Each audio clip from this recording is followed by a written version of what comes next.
Hoy, como les decía, nos corresponde estudiar el capítulo 3, ¿verdad? El capítulo 3 del libro de Lamentaciones es el más largo del libro, es el que tiene 66 versículos, ¿verdad? Y como estuvimos viendo el tema del acróstico, el autor triplica, ¿verdad?, la escritura para hacer énfasis en la importancia del capítulo y en lo que está sucediendo en ese capítulo. Entonces, recordemos que la situación, el pueblo de Israel está en el exilio, ¿verdad? Y ahorita voy a hacer un pequeño resumen por si usted no ha podido estar en todas las enseñanzas, pero me gustaría que incline su rostro y oremos antes de iniciar.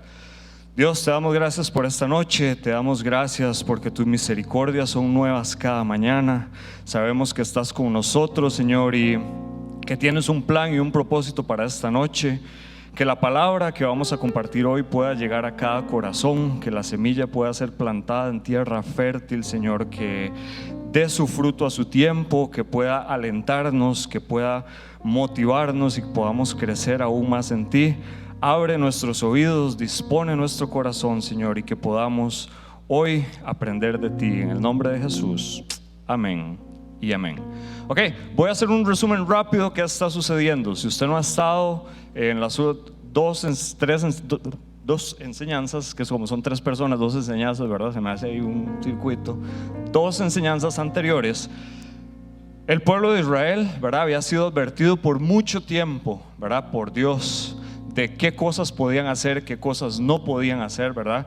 Cuáles eran las bendiciones por obedecer el pacto que Él les había dado, pero también cuáles eran las consecuencias por no obedecer ese pacto, ¿verdad? Por largos años el Señor estuvo advirtiendo al pueblo, diciéndole: hey, obedézcanme, síganme, mira, estas son las bendiciones de seguirme, y si usted no me sigue, esto es lo que va a pasar.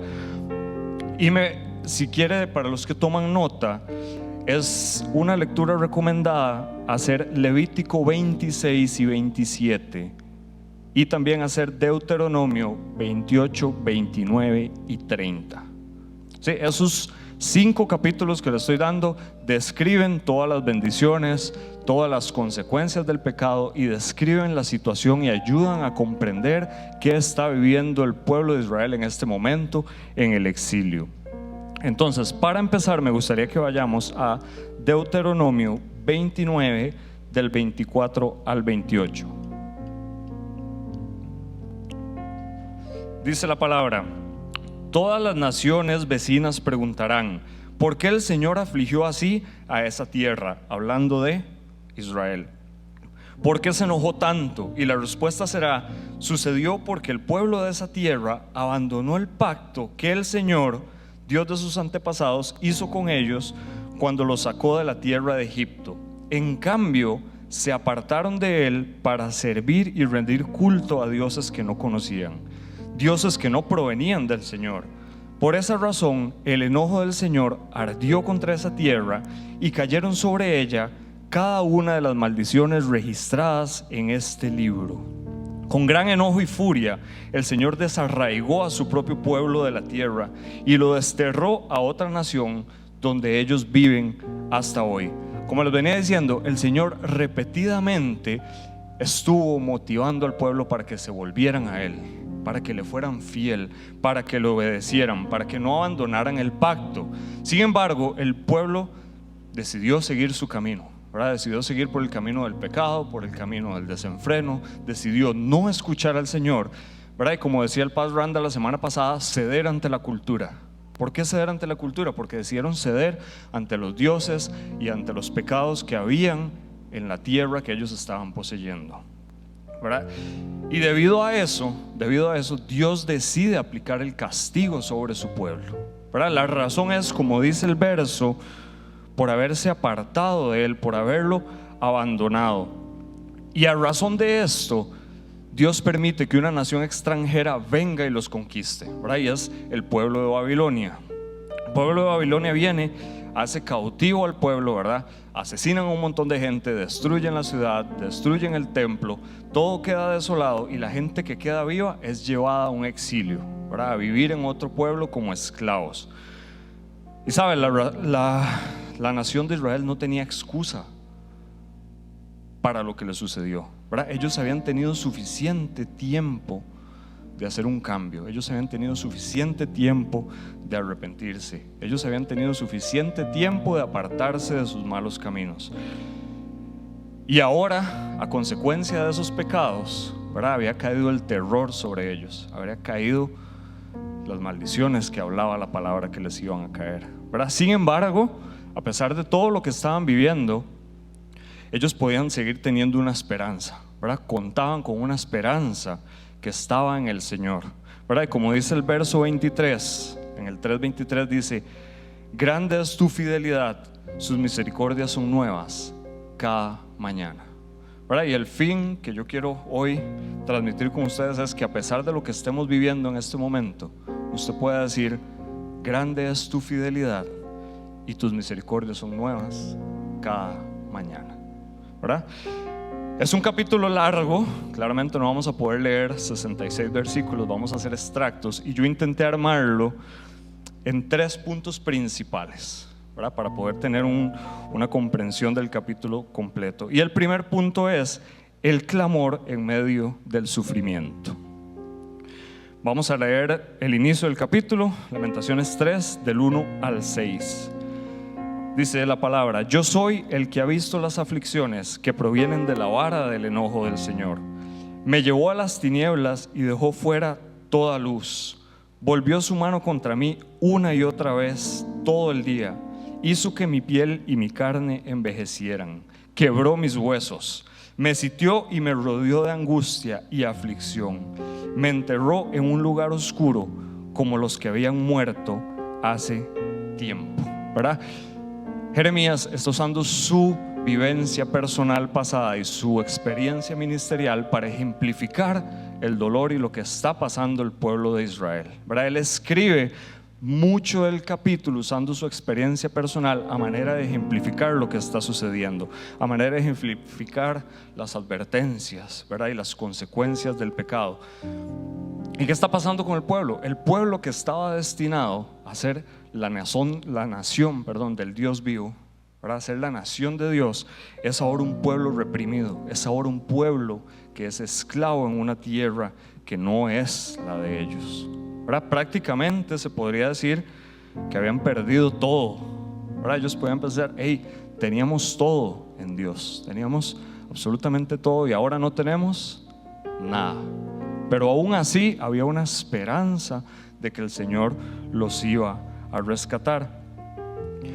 Y los profetas declararon a un pueblo incrédulo que Dios podía usar los ejércitos de una nación pagana para castigar a su pueblo, ¿verdad?, en repetidas veces. Y ahí puse algunos ejemplos, no los vamos a leer, si usted quiere leerlos después, en Oseas, en Amós y en Miqueas, ¿verdad?, donde repetidamente el Señor le dice: hey, apártese o alguien lo va a conquistar, una nación extranjera va a venir por usted.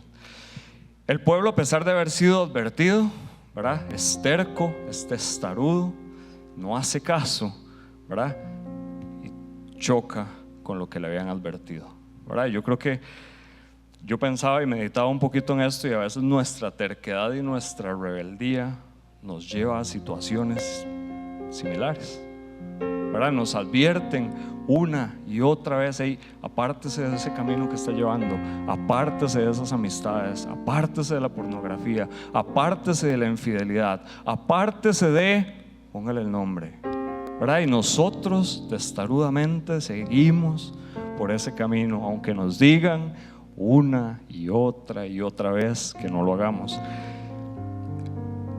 ¿Y sabe qué es el error? Que pensamos que no nos va a pasar nada, ¿verdad? Todos hemos pensado: no, nadie se da cuenta, nadie me está viendo, nada me va a pasar, a mí Dios me ama con todo, ¿verdad? Y tenga cuidado, porque Dios a usted lo ama, pero Dios a usted lo puede castigar también, y va a usar su amor para corregirlo, ¿verdad? Y es lo que les pasó al pueblo de Israel. Y sabe, y el pueblo de Israel perdió su esplendor, perdió la gloria que tenía. Y dice el versículo 18 al 20: yo exclamo, mi esplendor ha desaparecido, se perdió todo lo que yo esperaba del Señor.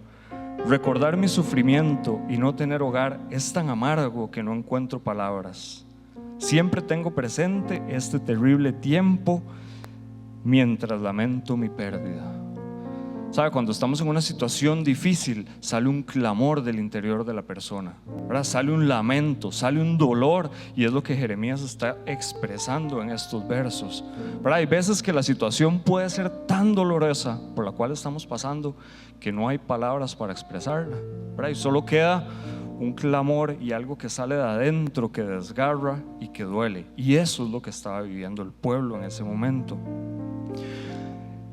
Y Dios no se complace en herir a nadie, ¿verdad? Si bien es cierto, Dios había permitido que eso sucediera, Él no se complace en herir a las personas o en castigarlos o en lastimarlas. Dice el verso 33, Dios no se complace en herir a la gente o causarle dolor.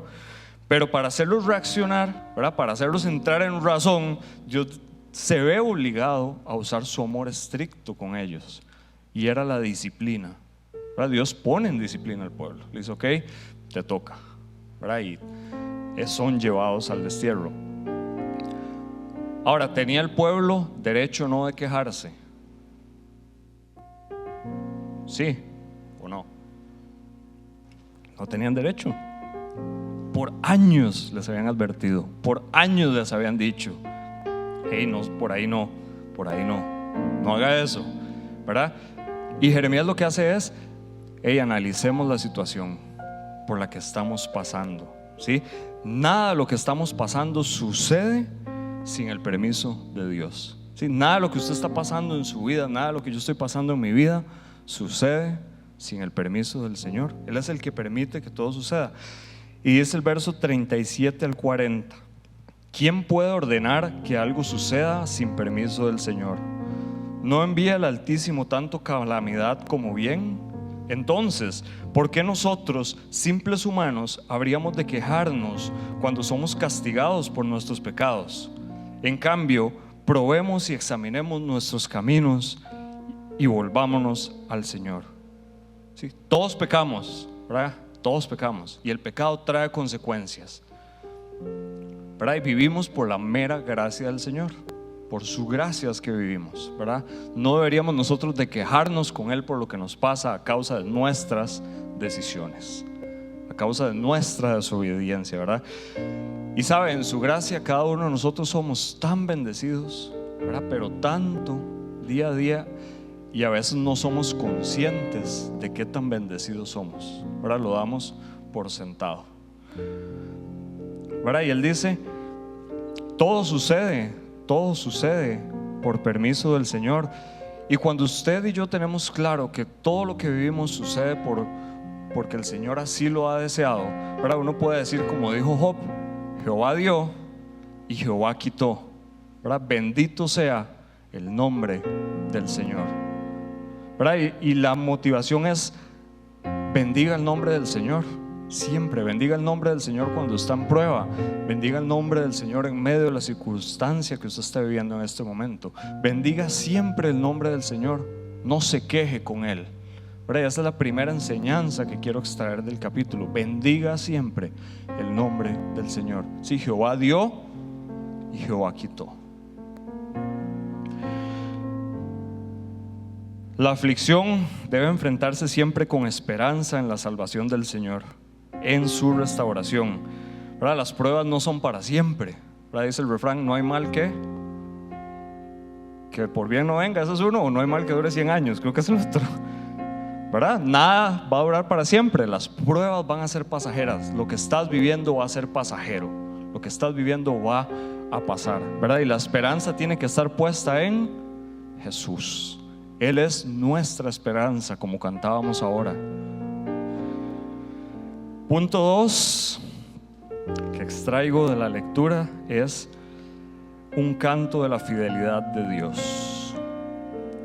Verso Deuteronomio 30 del 2 al 6. Dice: si en aquel tiempo tú y tus hijos regresan al Señor y se obedecen con todo el corazón y con toda el alma los mandatos que te entrego hoy, entonces el Señor tu Dios te devolverá tu bienestar, tendrá misericordia de ti y te volverá a reunir de entre todas las naciones por donde te dispersó. Aunque estés desterrado en los extremos de la tierra, el Señor tu Dios te traerá de allí y te reunirá nuevamente. El Señor tu Dios te hará volver a la tierra que perteneció a tus antepasados y será tuya de nuevo. Entonces te hará aún más próspero y numeroso que tus antepasados. El Señor cambiará tu corazón y el de tus descendientes para que lo ames con todo el corazón y con toda el alma y para que tengas vida. ¿Sí? No importa dónde usted esté hoy, no importa qué tan lejos usted esté hoy, ¿verdad? No importa si usted está cautivo ahorita en una tierra extranjera, ¿verdad? Si estás en un exilio en este momento, ¿verdad? Si decides volverte al Señor, Él te va a recibir. Él promete recibirte. Hey, si te vuelves a mí, dice el Señor, ¿verdad? Él devolverá tu bienestar. Él te va a devolver el bienestar si decides volverte a Él.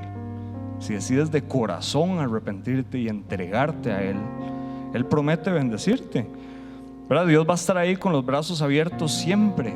Y dice, Él se deleitará en ser bondadoso contigo como lo fue antes, ¿verdad? Él se va a deleitar en ser bondadoso con nosotros si nosotros regresamos a Él.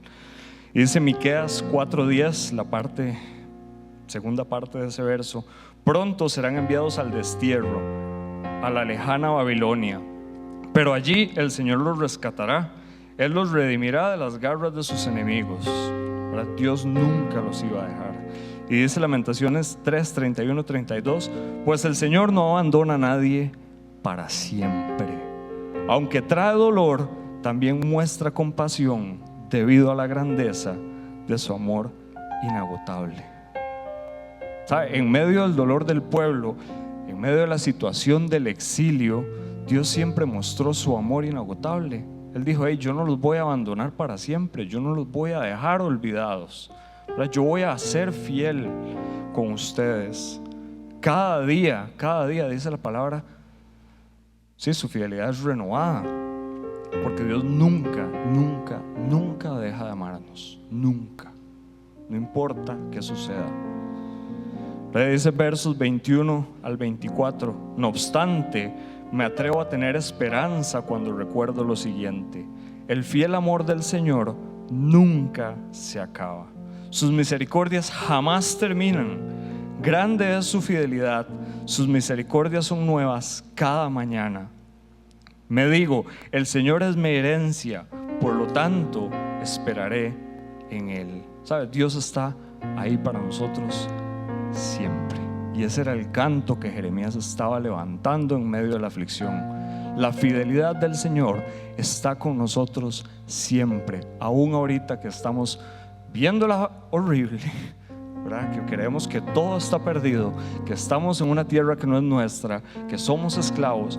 Dios está con nosotros siempre y sus misericordias son nuevas cada mañana. Y eso es lo que Él está alentando al pueblo a cantar. Eso es lo que Él está alentando a su gente a creer de corazón. Y dice Deuteronomio 30, versículos 11 y 14: este mandato que te entrego hoy no es demasiado difícil para ti, ni está fuera de tu alcance. Vea lo que dice el Señor, ¿verdad? Por el contrario, el mensaje está muy al alcance de la mano, está en tus labios y en tu corazón para que puedas obedecerlo. Dios nos está hablando de obedecerlo, y ¿sabe qué es lo que nos dice? No es tan difícil, gente. No es tan difícil, ¿verdad? No es tan difícil obedecerme. Él está diciendo, hey, todo está a su alcance, ¿verdad? Está en tu corazón. Y debido a ese gran amor, ¿verdad? Y a la obediencia, el pueblo iba a sobrevivir, ¿verdad? El pueblo iba a atravesar el exilio. Dios los iba a rescatar. Dios nunca los iba a dejar. ¿Y sabe por qué? Porque Dios siempre cumple lo que promete. Dios le había hecho una promesa a Abraham muchos años atrás. Le había hecho una promesa a Isaac y le había hecho una promesa a Jacob: yo haré de ti una gran nación. Y Dios no iba a dejar que su promesa pereciera, ¿verdad? Y por esa razón el pueblo iba a lograr salir del hueco y del hoyo donde estaban metidos. Y sabes, Dios va a cumplir las promesas que le haya hecho a usted, va a cumplir las promesas que le ha hecho en su vida, no importa dónde estemos, y eso debido al gran amor que Él nos tiene. Levítico 26, 44, 45 dice: a pesar de todo esto, cuando estén desterrados en la tierra de sus enemigos, no los despreciaré ni los rechazaré por completo. No cancelaré mi pacto con ellos destruyéndolos, porque yo soy el Señor su Dios.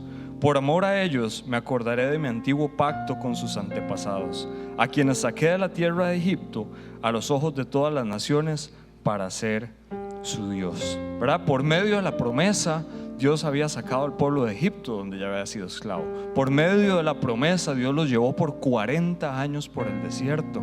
Por medio de la promesa conquistaron la tierra que Él les había dicho, ¿verdad? Y por medio de la promesa, Dios los iba a cuidar en lo que estaban viviendo, ¿verdad? Dios siempre va a estar ahí. Y dice la palabra: el Señor es bueno con los que dependen de Él, con aquellos que lo buscan.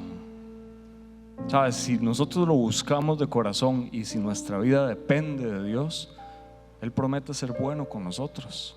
Él promete ser bondadoso con nosotros, ¿verdad? Y dice: no es tan difícil, cuesta, no es fácil a veces, pero Dios dice en su palabra: hey, no es tan difícil, ¿verdad? Y Dios es bueno y su fidelidad perdura para siempre. Punto 3 que extraigo del pasaje, o de los pasajes, es la oración de confesión y salvación, ¿verdad? En medio de las circunstancias, a pesar de que había un canto de esperanza, a pesar de que ellos estaban ahí, ¿verdad?, luchándola para salir de, existe la queja, siempre existía la queja, ¿verdad? No, tal vez no todos estaban en el mismo barco juntos cantando re alegres, siempre hay una queja, siempre hay una duda en el interior, ¿verdad? Y Jeremías lo que dice es: hey, no es momento de quejarse, no es momento de empezar a hablar, es momento de que nos hagamos un autoexamen y analicemos de verdad qué está sucediendo y pongamos a prueba nuestra vida. Y en el verso 3 del 40 al 42 dice: entonces, ¿por qué nosotros, simples humanos, habríamos de quejarnos cuando somos castigados por nuestros pecados? En cambio, probemos y examinemos nuestros caminos y volvamos al Señor. Levantemos nuestro corazón y nuestras manos al Dios del cielo y digamos: hemos pecado y nos hemos rebelado y no nos has perdonado. ¿Verdad? Jeremías insiste en que lo menos que ellos podían hacer era analizar a conciencia la situación. ¿Por qué estaban ahí? ¿Cómo llegamos hasta aquí? Es muy fácil quejarse cuando estamos en una situación difícil. Es que no tengo esto, es que me falta aquello, es que usted no sabe lo que yo siento, es que, ¿verdad? Siempre nos va a salir natural a todos, a mí también, ¿verdad? Pero a veces hay que ir al otro lado y decir: hey, ¿por qué estoy ahí? ¿Por qué estoy aquí? ¿Cómo llegué aquí? ¿Verdad? Y hacer un examen de conciencia y decir: Señor, tal vez he pecado, tal vez me he alejado, tal vez he ido en busca de otras cosas y ahora lo estoy viendo horrible, pero a consecuencia de mis decisiones. Y el verso dice: levantemos nuestro corazón y nuestras manos al cielo y digamos: hemos pecado y nos hemos rebelado. ¿Y sabe qué es lo que está haciendo Jeremías? Motivando a la gente a que hagan una confesión. Hay que confesar el pecado. Sí, hasta que no nos confesemos y nos apartemos, no hay cambio, vamos a seguir igual, ¿sabe? Y el inicio del camino a la restauración es la confesión. Tal vez estás donde estás y no sales de donde estás porque no has confesado. Están todas las ganas, está toda la esperanza, está toda la cantada que nos acabamos de pegar aquí ahora, pero nos falta la confesión. Señor, he pecado contra ti. Señor, te he fallado en esto. Señor, he decidido ir por este camino, ¿verdad? Y me pegué un tortazo, ¿verdad? Y ahora el inicio del camino de vuelta hacia el Señor, hacia la restauración, es la confesión. es confesar el pecado. Y mientras esa restauración se va dando, el Señor va trabajando, ¿verdad? Y va trabajando. Y es lo que Jeremías está intentando hacer. Jeremías intercede por su pueblo, ¿verdad? Jeremías se pone la carga al hombro y dice: entrémosle a esto, vamos a orar y vamos a ponerle y vamos a salir de aquí, ¿verdad? Y hay un clamor desde el interior. ¿Por qué? Porque cuando uno intercede, eso involucra, ¿verdad? Lo involucra a uno totalmente, ¿verdad? Cuando yo intercedo por Ángelo, por ejemplo, perdón que lo use de ejemplo, nos conocemos, ¿verdad? Yo me pongo la carga de Ángelo y digo: Señor, yo voy a pelear por Ángelo, ¿verdad? Interceder es, yo tomo la carga y oro por esa persona, ¿verdad? Y aquí ellos estaban poniendo la carga de todo el pueblo. Todo el pueblo. ¿Y sabe por qué? Porque la cosa se había puesto tan fea, ¿verdad? Que, como quien dice, tenían el agua hasta el cuello, ¿verdad? Ya no había para dónde. Y dice el verso 53 y 54: me arrojaron un hoyo y dejaron caer piedras sobre mí. El agua subió hasta cubrir mi cabeza y yo exclamé: este es el fin. Tiene el agua hasta el cuello. Aquí ya, es más, ya le había cubierto la cabeza. Estaban debajo del agua. Ni siquiera era que estoy aquí respirando. Estaban debajo del agua. Ellos dicen: hey, este es el fin. Hasta aquí me la prestó el Señor. Ahora, eso es lo que dice la gente: hasta aquí me la prestaron, ¿verdad?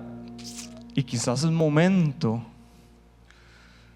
o más bien voy a reestructurar esa frase: ojalá lográramos confesar y reconocer el pecado antes de tener el agua hasta el cuello, ¿verdad? A veces tenemos que estar en el fondo del hoyo con el agua hasta aquí para decir: ay, Señor, perdón, he pecado, fallé en esto, pero ya tenemos hasta arriba, ya no hay más. Y dice el 55 y el 56 que hay un clamor desde lo profundo del hoyo de donde ellos estaban. Hay un clamor, sale un grito de socorro y dice: desde lo profundo del hoyo invoqué tu nombre. Me oíste cuando clamé, escucha mi ruego, oye mi grito de socorro. Y sabe, el Señor va a escucharlo a usted, donde sea que esté. Así estemos en el hoyo más profundo, Dios nos va a escuchar y Él va a venir. Pero sabe, hay que clamar, hay que confesar. Y dice, hay que pegar un grito de auxilio. Y en el 57 dice: así fue cuando llamé, tú viniste y me dijiste: no tengas miedo. No tengas miedo. ¿Sabe? La oración del profeta fue contestada con una de las frases más alentadoras que el Señor le puede dar a uno, ¿verdad? Y es: no temas. A pesar de que estás en el hoyo, de que estás en lo profundo, de que estás sufriendo, de que tal vez no hay palabras para expresar lo que estamos sintiendo, Dios dice: no temas, ¿verdad? Y yo no sé qué situación está viviendo usted hoy. Yo no sé si usted está en un hoyo profundo, si el agua ya le llegó al cuello, pero el Señor le dice: hey, no temas, no temas, yo voy a venir a rescatarte. El Señor se acercó a Jeremías en su angustia, ¿verdad? Y se hizo cargo de su vida, se hizo cargo de lo que estaban pasando. Y ante la duda, ante el temor, ante el desconsuelo, Dios le dice estas palabras, ¿verdad? Que borran de su mente todo lo que está pasando. Hey, no tengas temor, yo voy a estar ahí. Y esas palabras le resuenan en la cabeza, ¿verdad? Claras, ¿verdad? Y dice: traen consuelo, traen recuerdo de la promesa que el Señor me ha hecho. Y a partir de ahí, ¿verdad? Jeremías empieza a motivar a la gente que tiene alrededor: hey, no temas. En lo que estés pasando, no temamos, vamos a salir de aquí. En lo que estemos viviendo, tenemos el agua hasta el cuello, no temas, vamos a salir de aquí. ¿Verdad? A pesar de que la situación parecía tal vez imposible, ¿verdad? Que era difícil, Dios iba a venir, ¿verdad? Y los iba a rescatar y los iba a hacer su pueblo como Él había prometido. Y sabe, Jesús hace eco de esas palabras muchos años después en el mar de Galilea.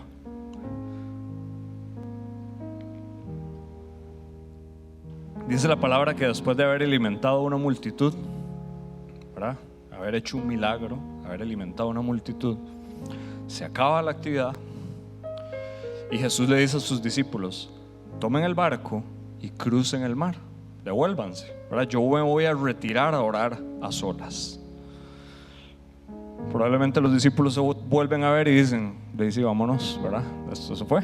Se montan en el barquito, es de noche, y empiezan a cruzar. Imagínense el barquito, ¿verdad? El barquito no tiene motor como los que usted se monta ahorita, probablemente en una panga o algo así, ¿verdad? Con remo, ¿cierto?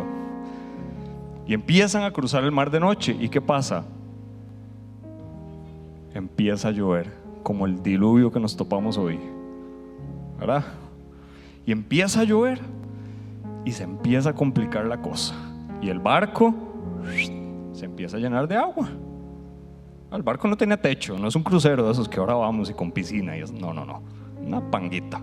Empieza a llenar de agua y las olas empiezan a azotar el barco, ¿verdad? Yo me imagino los 12 ahí volviendo a saber, diciéndole: ahora sí se puso feo, ¿verdad? Y dice la palabra que empiezan a remar y a darle contra el mar y no había forma, y ellos empiezan a tener miedo, ¿verdad? Yo no sé si alguna vez has estado en el mar, pero cuando yo me he montado en el ferry, yo digo: qué miedo si esta cosa se hunde aquí en la mitad, ¿verdad? O uno le da miedo.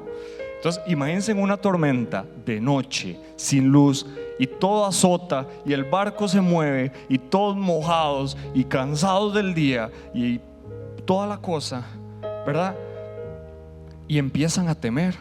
Pero dice la palabra, perdón, me voy a volver. Empiezan a temer y ellos dicen: ¿y Jesús? Y se quedó allá, tranquilo, orando, ¿verdad? Nos abandonó en el barco. Estoy seguro que más de uno lo pensó. Yo no sé si usted lo ha pensado, pues yo lo hubiera pensado. Yo hubiera dicho: qué lindo, nos mandó en el barco, claro, el que tiene el poder para hacer todo, y nosotros aquí remando solos. ¿Cuánto lo hubieran pensado? ¿Verdad? Y empieza uno a quejarse. Pero a pesar de, dice la palabra, que Jesús vino caminando sobre el agua, vino caminando sobre la tormenta, ¿verdad? Y el Señor viene y les dice en el versículo 14-27 de Mateo: no tengan miedo, tengan ánimo, yo estoy aquí. A pesar de que el mar estaba fuerte, picados, tenían el agua hasta el cuello, literal también, se iban a ahogar, no veían la salida, no veían la luz. Jesús viene y les dice: hey, no tengan miedo, yo estoy aquí, yo estoy con ustedes. Pongan su esperanza en mí. Lo que ustedes pueden hacer con esos 4 remos no sirve para nada, ¿verdad? Y a veces estamos nosotros ahí en el barquito dándole todo, ¿verdad? En medio de la tormenta, y usted dice: me voy a ahogar, no voy para ningún lado. Y Jesús dice: tengo rato de estar parado en el agua al frente suyo y usted está viendo el remo. Tengo rato de estarte diciendo: ten ánimo, no tengas miedo, y estás viendo el remo y estás dándole solo, ¿verdad? Y Jesús tenía el poder para calmar la tormenta sin siquiera haber llegado al barco, ¿verdad? Y Él decide ir hasta donde están ellos para enseñarles que Él tiene el poder para sacarte de cualquier situación en la que estés viviendo. Y yo creo que la invitación esta noche es a poner nuestra confianza y nuestra esperanza en Dios, ¿verdad? Él es el que nos puede redimir, Él es el que nos puede sacar del hoyo profundo, Él es el que nos puede liberar, Él es el que puede traerte de vuelta del exilio donde estés en este momento. No importa qué tan lejano esté, que nuestra esperanza esté siempre puesta en Dios, para que podamos decir: Jesús, tú eres mi esperanza. Y antes de cantar nuevamente, me gustaría que hagamos una oración al Señor. Dios, gracias porque eres bueno. Gracias, Señor, porque tu misericordia es nueva cada mañana. Cada mañana renuevas tu misericordia conmigo, Señor. Cada mañana sonríes nuevamente y me dices: hey, aquí hay un regalo nuevo, aquí hay misericordias nuevas, aquí te tengo esto nuevo. Solo pon tu esperanza en mí. No importa dónde estemos hoy, que podamos poner nuestra esperanza en ti, Señor. Si hay personas en este lugar que están en lo profundo de un hoyo, clamando tu nombre, sabemos que vas a venir y los vas a rescatar, Señor. Sabemos que vas a venir y con tu mano los vas a sacar del hoyo, los vas a sacar del abismo profundo, Señor, y los vas a llevar a vida. Señor, si tenemos el agua hasta el cuello por culpa de nuestras decisiones, por culpa de nuestro pecado, por culpa de lo que hemos dejado nosotros mismos entrar, te pedimos perdón, Señor. Te pedimos perdón como iglesia. Clamamos como clamó el pueblo, Dios, por una restauración de tu iglesia, Señor. Intercedemos por los pecados, Señor, y confesamos: hemos pecado, hemos fallado, pero confiamos en que tú nos puedes restaurar. Señor, que tú seas nuestra esperanza día a día, que tú seas quien nos renueve cada día, en el nombre de Cristo Jesús. Amén y amén. Y sabe, me gustaría invitarle a que se ponga de pie y podamos cantarle a Él, que Él sea nuestra esperanza.